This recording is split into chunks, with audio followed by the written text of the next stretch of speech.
Welcome back.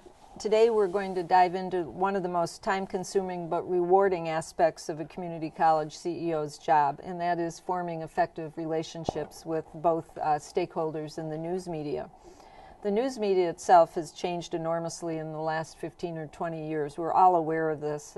First of all, the news cycle is 24/7 now, and news, whether it's good news or bad news, becomes public almost the instant that it occurs.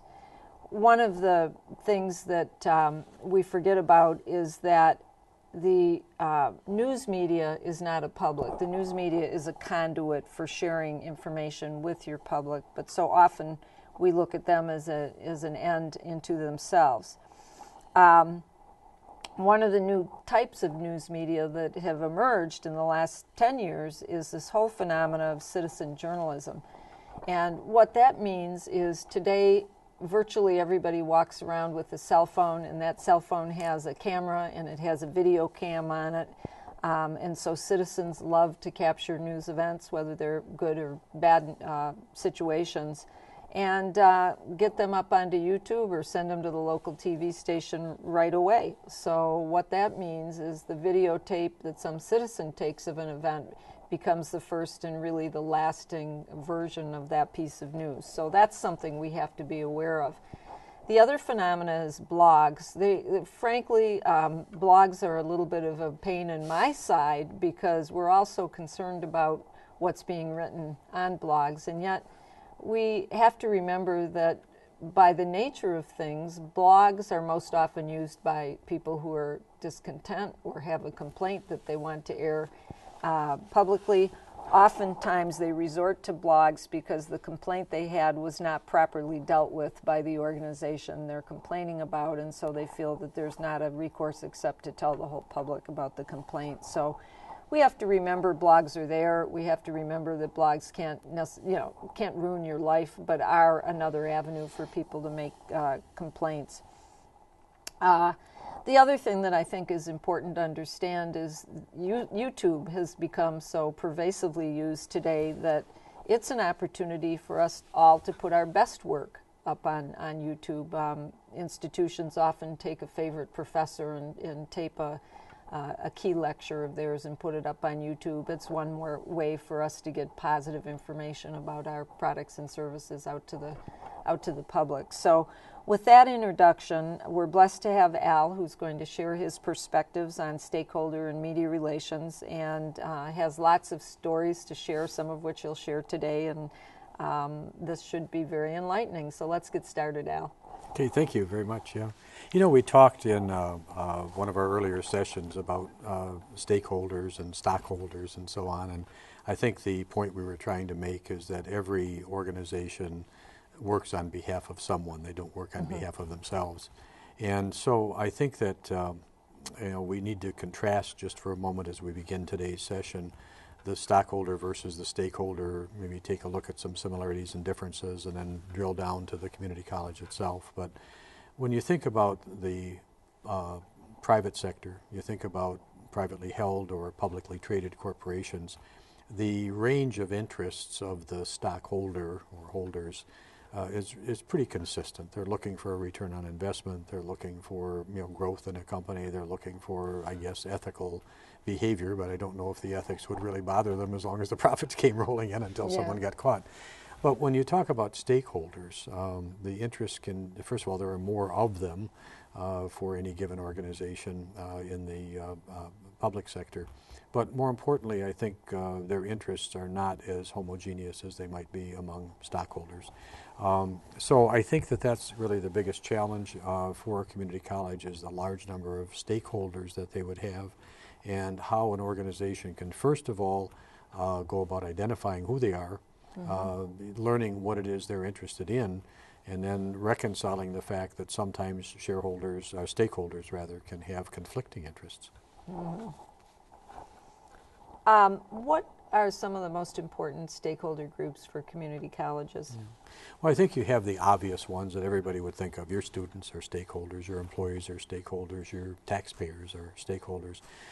Some of those that may not be as obvious, your alumni are very important stakeholders, employers in the community that count on you to produce a skilled workforce for them, legislators from your district or elsewhere in the state, foundations or donors, retirees from your institution, and even other institutions. For example, I always considered these institutions that our students would transfer to as having a stakeholder interest in the quality of work we did at the community college. So they're all over the place. You mentioned alumni. Can you give us an example of why alumni are such an important stakeholder and why they would continue to have an interest in a institution? Yeah, you know, let's again go to the obvious first. Everybody sees alumni as potentially a source of revenue. Yeah. Maybe we can convince them to, give their support to us in more than just their, I guess, their allegiance, but also through their checkbook. But here's another reason why I think they're important, and actually I can remember incorporating this sometimes into commencement speeches that I would give. We have to realize that the value of a degree can actually change, the perceived value of a degree can actually change over time depending upon what happens to the reputation of an institution. You could have earned a degree from an institution when it was in startup mode that at the time maybe didn't seem as prestigious as it might appear to be 20, 30, 40 years later if that institution has really become nationally prominent. I will use a couple of specific examples. One is, as you know, I work with Oakland University. Going back 30 years ago, Oakland was respected, but nowhere near as well respected as it is today. It's emerged from what was simply a master's level regional university that was close to home, kind of an option for people, to now classified in the Carnegie structure as a doctoral granting research intensive institution. Well, same degree, 30 years difference, but the value of that person who may have graduated 30 years ago, the value of an OU degree is a lot more today. Yeah. Now let me turn that around. If the reputation of that organization slips over 30 years, the value of that alumni degree, which they will present and represent throughout a lifetime, can be diminished. So we really are working on their behalf, because much like stockholder value, shareholder value can go up if the organization succeeds, so can the value of the degree that an alumnus holds. Can stakeholder interests be in conflict, one with the other? Well, they sure can, and that's probably the art form of stakeholder relationships in a community college. Let's use the obvious financial part. Taxpayers want the lowest investment possible. Students and staff want the highest investment possible because they'd like to have access to it. But even within the same groups, for example, we can't even presume that a homeowner in the community would have the same interest, because the attitudes of a homeowner in the community with someone who might be either in college or about to be in college could be totally different than the attitudes of an empty nester who will never have, as they would see it, use for their college again. So, they're the same people, they live in the same community, but they can really be at odds with each other as to what they want to see come from that institution. Most people agree on the importance of an institution, Al, but who should pay seems to be a point of debate. That's the easiest one to answer, because I've had it answered many times by many people for me. Somebody else is the answer. Yeah. When you ask who should pay, should be somebody else. If you're the student, someone else should help, and if you're not the student, then the student should pay, and so on. I think that that's part of that art form that I mentioned to you.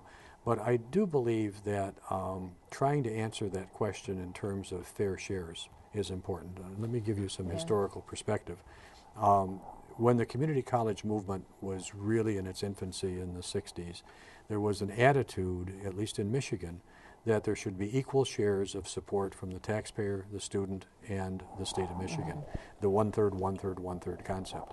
Now, as some of those groups, the state in particular, was less able to live up to its promises, those proportions shifted. But I think that it would be important for an institution, and this is a good place for governance to get involved as well, for the college's board. What should be the fair shares? What is our target? What are our expectations? And then try to talk to people about their shares as opposed to pay more, pay less, or do whatever. I would say this, that it is not, in today's world, to expect the local community to at least pay 2/3 between its taxpayer and its student is not too much to ask. I think the stretch nowadays is whether the states can really ante up the other third. Mm-hmm. Al, something that I've noticed is that people who are raising children seem to understand the need to support a college through their tax, because ultimately their kids may be bound for that college. And people in the workforce who are trying to upgrade their skills may understand that need, but senior citizens oftentimes present themselves and they say, well, I've paid it, I've done there, been there, done that. What's the benefit to me to continue to support the local institution? Do you have any thoughts about that, or what would you say to a senior citizen who challenged that point? Yeah, I think that the answer to that is how community-minded are they to begin with? Because it is part of a community. It's as much a part of a community as a K-12 school, as a hospital, as a park, as something else. Good communities have access to a lot of different resources. So I think that if you can try to appeal to their sense of community pride, if you have to get pragmatic with them, a home in a community that has a good school district will retain its value faster than a home in a school district that's in decline and disarray. Yeah. So that's a good point. You really have to look at what it is. By listening to what someone says, you have a sense for what their value system is. And if their value system is more toward community mindedness, you can appeal to them in a lot of ways. If you sense that all they're saying is, what does it cost, what's my bottom line, what's it mean to me, you'll have to come up with arguments that appeal to that. But that's all part of the listening we talked about before. How should community college leaders deal with multiple conflicting stakeholder interests? Boy, I'm going to try to illustrate this with a story from my current role as assistant county executive and see if we can apply it to the community college. The very first month that I was in this new role, working in a brand new form of government, the person who's now the county executive in Macomb County was previously the sheriff of Macomb County. And toward the end of his tenure as sheriff, there was a highly publicized case in this community that really made statewide and I think even some national news about a very prominent leader in the community who went missing. He happened to be a bank president.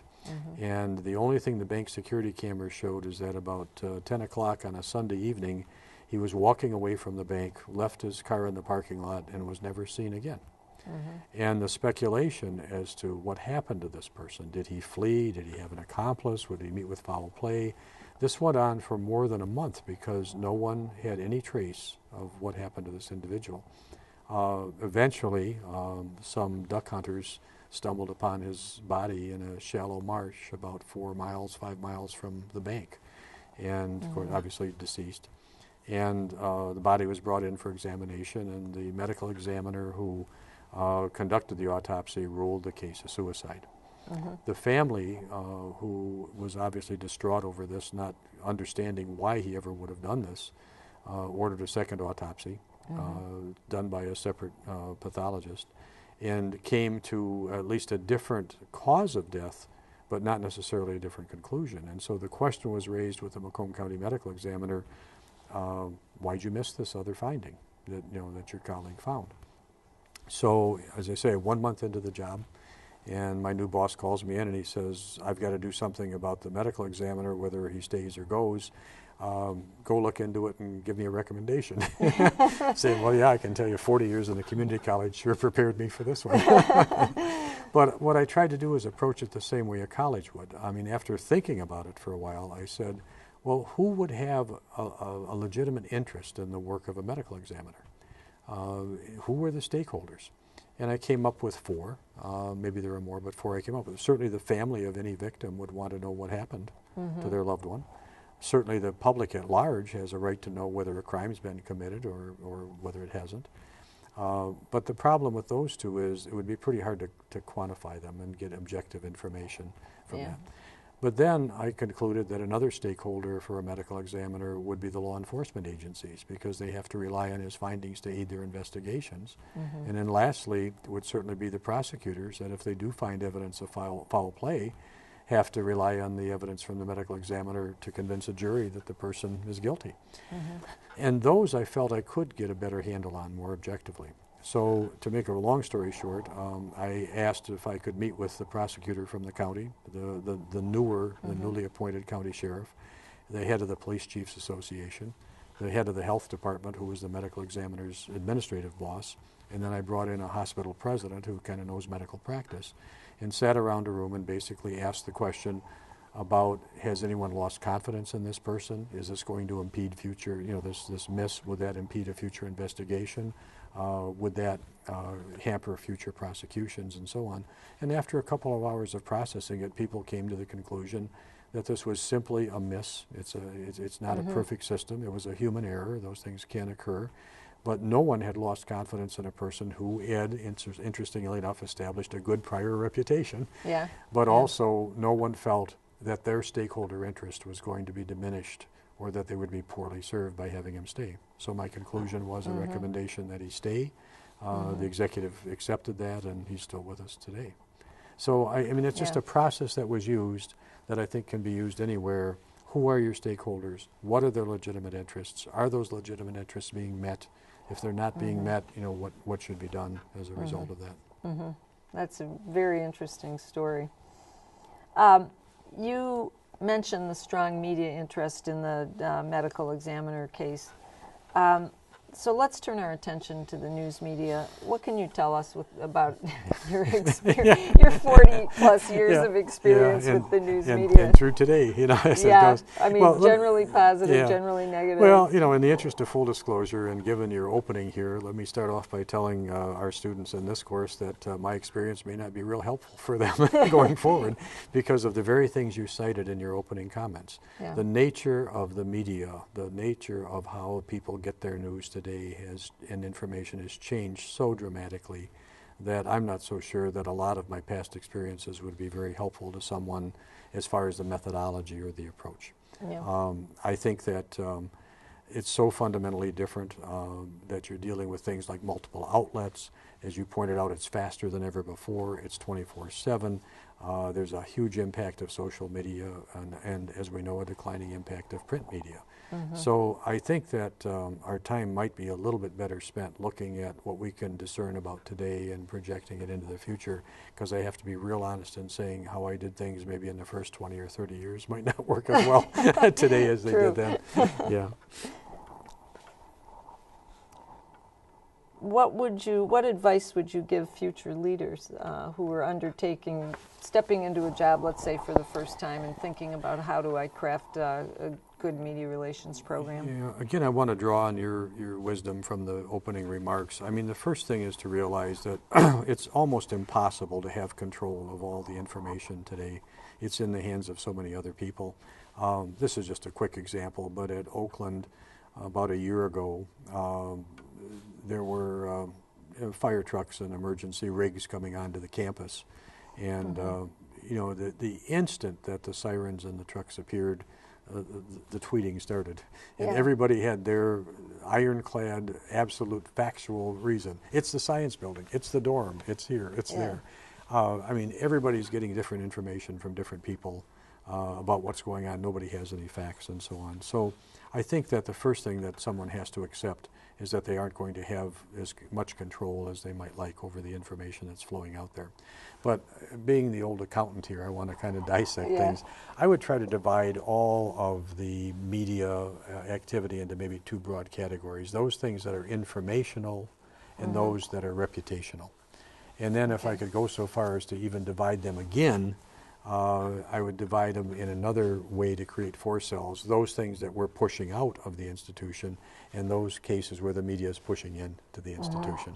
So the informational, the reputational, that we push out, that the media pushes in to see. And I think if they look at that matrix, it's going to help them to develop some kind of strategies for dealing with that. In most cases, what we push out will be both informational and reputational. In most cases, when the media starts pushing in, it's not looking for information, but it's something that may have a reputational impact on the institution. And I think it's that latter part when the media pushes in and it's something that could have an impact on reputation that really is the greatest risk for a leader today. Do you think it's fair to say that even in the last 5 to 10 years, with the advent of citizen journalism and blogs and, you know, cell phone videos finding their ways public, do you think it's even more critical today for a community college leader or a college to get the facts out if there's a crisis or a negative incident on campus? I think it is, and in fact, here's an interesting question, because I've heard this debated by leaders on both sides of this, of the answer to this. Yeah. People are quick to post comments everywhere, blogs, reacts to news stories that are published online, everything you can think of. People can't wait to voice their opinion on that. I have heard people tell me that I don't want to see those, and there are other people that saying, tell me what they're saying. And so that's just an interesting thing right now for a new leader to think about. Do you want to hear anything and everything that's being said? Or do you feel that so much of it is just people blowing off steam that it's not helpful and it'll do nothing but kind of get you anxious about something you can't control anyway? Right. And I think that's a healthy conversation. But I think that what I would say is that if you can strip away all of the noise that surrounds it, there are 3 questions that you should always have in mind. What is it you would like to say, whether it be when you're pushing it out or when somebody's pushing in? What is it that you want to hear? And then what is it that how is it that you want someone to react? So in other words, what do I want to say? What do you think it is that somebody wants to hear? And what reaction am I after when I'm pushing, responding, either to somebody pushing in or me trying to push it out? And I think that third one about the reaction is, what am I hoping for as a reaction here? And that's, I think, if you ask those questions, at least it helps to put a framework around how to deal with these certain media situations. I want to also comment that early in one of our earlier sessions, you talked about how important it is to have to surround yourself with professional people in the institutional advancement function. That is where you're going to get some of your best advice about whether you should be concerned or not, whether you should respond or not, and those sorts of things. So it's a dealing with the news media is a good example of the necessity of a close relationship between the advancement staff or the advancement professional and a CEO. I understand there's been some recent studies on how people get their news and information. What can you tell us about this, Al? Actually, Kathy, in preparation for our talk today, I looked at a couple of recent studies, and I'd like to just kind of run through a bit of a checklist here about what the studies have shown. I think everybody knows the first part, that the print media, newspapers, are declining rapidly. Television still appears to be the strongest of all the media that people look to, but it's actually down, I don't want to say significantly, but it's in a decline from its high point, maybe about 4 or 5 years ago. Radio is the strongest medium among midlife demographics.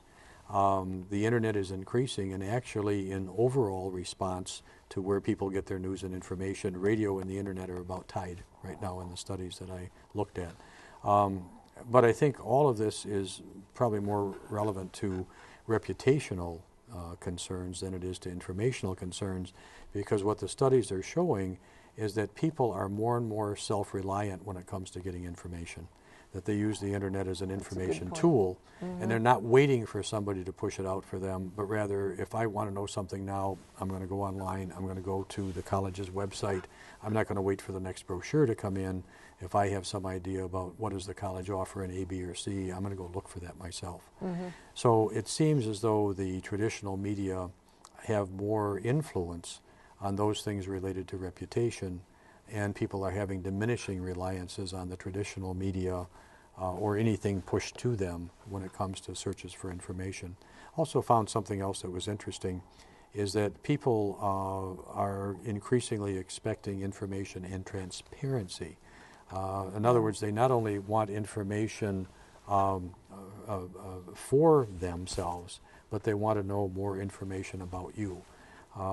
Schools, again, here in Michigan, I don't know what it's like around the country, But in this interest of transparency, they're being required by legislation to put everything under the sun online. We want to have outcome measures of things. We want to know everybody's salary. I mean, you can now in the state of Michigan, go online and look up any state employee's salary, put in their name, and it'll tell you exactly what their salary is. Whether that's good or bad is for people to judge, but that's the expected level of transparency that the public seems to have. So kind of in summarizing this, and I know there's a lot in these studies and a lot more our students can look at, but typically when you push something out, it's going to be of interest if it's dealing with reputations, good news stories, what have you. But don't worry that much about pushing out information, because people are probably going to come look for it, and your best source is a good website rather than 4 good press releases on, next Tuesday we're having a session on A, B, or C. Well, where does social media fit into all this? To me, that is a wild card. I believe that if we were to get together 10 years from today, we could answer that question very well. Yeah. I think what social media has done is it's created enormous fragmentation. When you talk about slicing and dicing things, people still have, the sense of community is still a human characteristic. But one of the things we're finding in county government is that you don't necessarily have to live in the same town with somebody anymore to connect with that person. And so, if you think about it from the point of view of an elected official, the only people who can vote for that person are the people living within that person's district. But the affinities that the people within his district may have are with people all around the country, all around the world, that don't have, he just isn't the one that they're going to be able to vote for anyway. So you lose a lot. You have to be careful. Yeah. So I think social media is certainly the wild card. I think that this instantaneous aspect of things, one of the stories I wanted to share with you, the advantages to somebody who's tracking how well they're doing, especially with a story that gets out, is a lot of newspapers will show the popularity of an article. So they will show how many hits on an article. Yeah. Interesting thing, in a recent, about 2 weeks ago with the county executive, he was involved in an automobile accident. Well, he was stopped at a traffic light, somebody rear-ended the car and actually totaled his car, and the other person went to the hospital. The following day, there were 50% more reads of his auto accident than a story about something that went on in county government. So it shows you, boy, that's interesting. He was, he was in an accident. Let's read about it. So Kathy, I have to be real honest. At this point, social media to me is a wild card.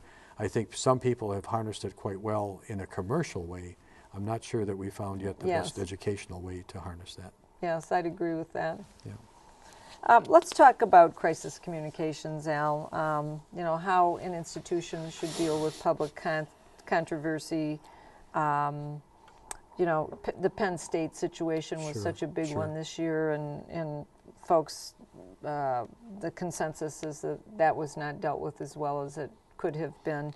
And I know in your long career you've had some crises that you've had to deal with. So what are your thoughts on crisis communications? I'd like to approach this in 2 ways. One that I prepared for our discussion with our students today, but another one that's as recent as coming here today to this session. So let me do this. I did prepare a checklist that I'd like to walk through in kind of a cursory fashion, but then illustrate this by something that actually happened today here in our community. Okay. The very first thing is, if somebody said, "What's the best way to deal with crisis communication?" My answer is, don't get in the situation in the first place. The best way of not having a bad story is don't do anything that would generate a bad story. Now, sometimes we can't help that because it's beyond our control. But let's not forget that. The best way of dealing with a crisis is not to have the crisis, to somehow have a way of dealing with it. But here are tips, again, that come from people that have spent a lot of time studying crisis communication. The very first thing is you have to identify a primary spokesperson. And that primary spokesperson may not be the CEO, but if it is a serious enough crisis, eventually that CEO is probably going to have to be visible. I don't think it is ever going to be possible for a CEO to not be visible in a very heavily media interest story, or media story, or in a story with heavy media interest. You can't stay in hiding, and I think leaders of community colleges have to realize that. I think the initial reaction is to be as clear as you can in describing the circumstances that have taken place, but asking for time, appropriate amount of time to gather the facts. If something just happened now, tell them what we know happened, but to say, but don't try to speculate as to why. Just say, we're going to investigate this, we'll get back to you when we can. I think the media expects folks to be accessible, but I do think there can be controlled accessibility. One of the things in this case I mentioned with the medical examiner before, while this was a very front and center case about the disappearance of this individual, the sheriff, who's now county executive, every day at 10 o'clock in the early days had a press conference to give a status report. It was controlled access. And I thought that was a very wise thing to do, because what you're saying is tomorrow morning at 10 o'clock we'll give you everything we have. You're all going to get it at the same time, which then brings me down to how do you get that information. It is you have to have a team you can trust that is going to give you accurate facts and information. The worst thing you can do is have people come in with their own speculations, pass them on to you as facts or your spokesperson, and then have that person give out bad information only to lose all the credibility. Which then leads me to the point that in crisis communication, the goal is either gaining or maintaining credibility, and that's really a key factor. If your story is not believable, if they find a flaw in the facts, if they right early on, they're not going to believe any other fact you put out there. So you need the people that can bring you the facts, the accurate facts. Don't speculate, get them out in a controlled fashion, and the goal is to do it in such a way that you can maintain and even enhance your credibility. I think that just as you pointed out about the citizen journalism, if you have a chance to be the one to frame the story, be very careful how you frame the story from the beginning. Choose the words very carefully, because if those words or the framing of the story is bad to begin with, it'll be repeated and repeated and repeated throughout the crisis. So I think that's a very important thing to do. I mentioned about not conjecturing. The other thing is to give timelines where possible. The media will give you time to get it done, but if you say, I'll have a report for you at 5 o'clock, they can respect that. Not, I'll get back to you soon. I mean, that's not going to work. So I think be specific and give them a timeline. Don't get distracted by criticism, especially from tweets and posts, because everybody's going to start weighing in on this. Who's at fault? What did you do? What didn't you do? And so on. You're going to have to stay focused on what you're doing, why you're doing it, what the facts are, and this kind of schedule of activity and controlled accessibility. I think it's appropriate to be able to express proper emotions about a circumstance, but don't apologize for what you didn't do. I mean, if something involves a human tragedy, loss of life or something, I think while you may not yet know why or what or who's responsible, I think it's very appropriate to express how sad you feel, or to indicate, I can't imagine how the families must feel. But don't jump to an apology for something that you don't know that you had any accountability for at that point. Because some people want to say, oh, I'm so sorry, I feel so, which implies like you had something to do with that when maybe in fact you didn't. Right. And then lastly, I guess, is try not to get angry. We'll talk about some of that in our last session. It doesn't do any good. In my opinion, those that try to get angry or get even are just not going to make any progress at all in the story. And then lastly, acknowledge the rights of people to disagree. What I'd like to do before using the story I mentioned earlier is maybe give you a chance to react to this, because the crisis communication expert in this room is not me but you. So, any thoughts on some of what I've shared with you? Well, I think it's all right on the money, Al, and I want to, I guess, underscore what you're saying about responding to the media, even if the response is, we'll look into it and tell you what we find out at 12 o'clock today. So many times I see organizations make mistakes, and one that comes to mind right now is from a few years ago. You remember when John Kennedy crashed his airplane, and they found the wreckage and the bodies a few days later. But he was flying a Piper aircraft. And whenever there's an airplane tragedy, inevitably the focus turns to the airplane company, because people start to speculate whether the wing fell off or the motor quit or what might have happened. And in that instance, the CEO of Piper came into work at 4 o'clock in the morning, and John crashed at 10, and his family was told at 1, and by 4 o'clock the media had found out and they were camped in the parking lot. And Piper, at the time, the CEO, gathered all of his key lieutenants and took some time to figure out what their response was. But their first response was at 2 o'clock in the afternoon. And in that period of time, there was some damage done to Piper's reputation. Today, they would probably not make that same mistake because crisis communications has evolved. But if that scenario were to play out today, what a CEO might do at 4 o'clock in the morning is get right down to the trucks and say, I need to find out myself what's going on, but at 9 o'clock this morning we'll have a meeting or a press conference and we'll tell you what we know.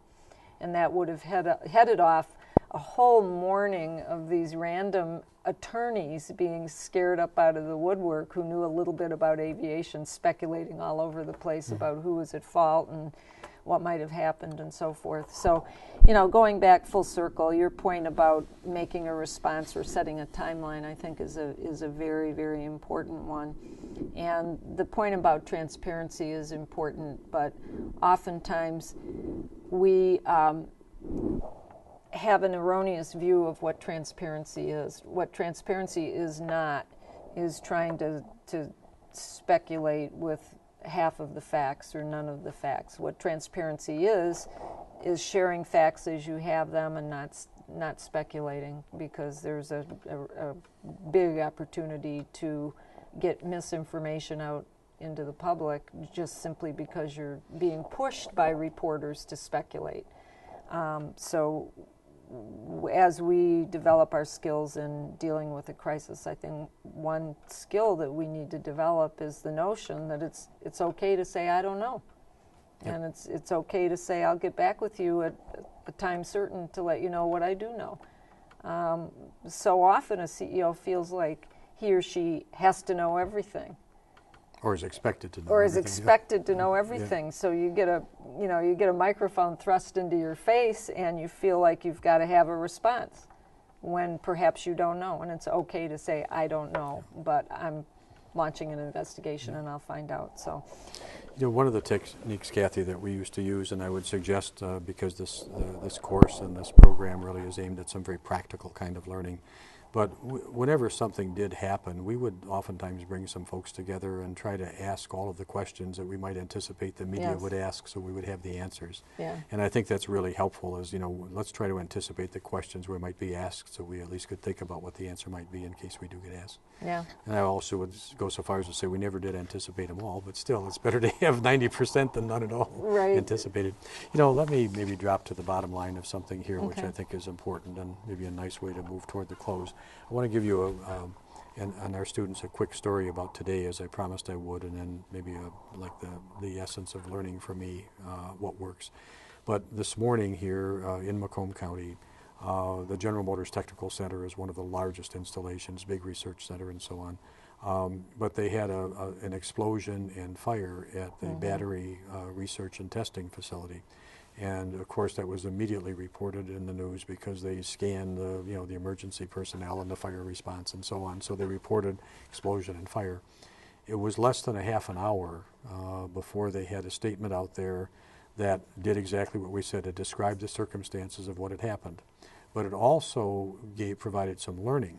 What it said is that this was not a battery that was stored there. This is under extreme testing conditions designed to challenge these batteries in a controlled environment, so on and so on. And this is not any of the product that's in the marketplace. So there's no risk to consumers that your battery is going to blow up.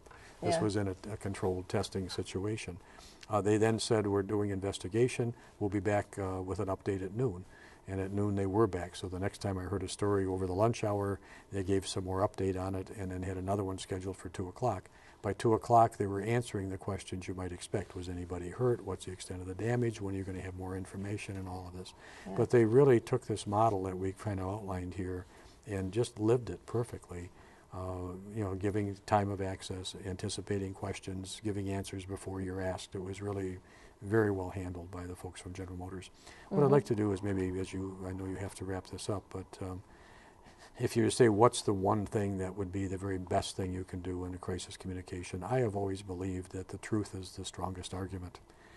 And no matter how difficult that truth may be, if you're in a crisis situation, I think you'll get through it, you'll get over it, and you'll get on with things a lot faster if the only response you have is a truthful response. Truth is the strongest argument. That's really profound, Al. And it reminds me of the quote that we chose when we first started developing this class, and that is, the way to gain a good reputation is to be what you want to appear. And the only way to be what you want to appear is to tell the truth and be transparent.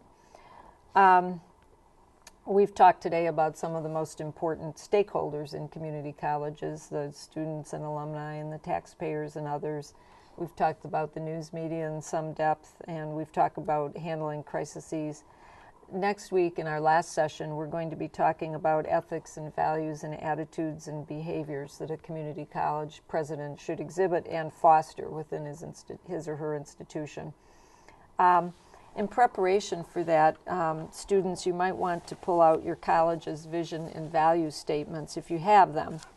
And if you don't have them, you might want to jot down a list of the values that your organization holds dear, and try to ponder whether or not they're in alignment with the community that you live in. We'll see you next week.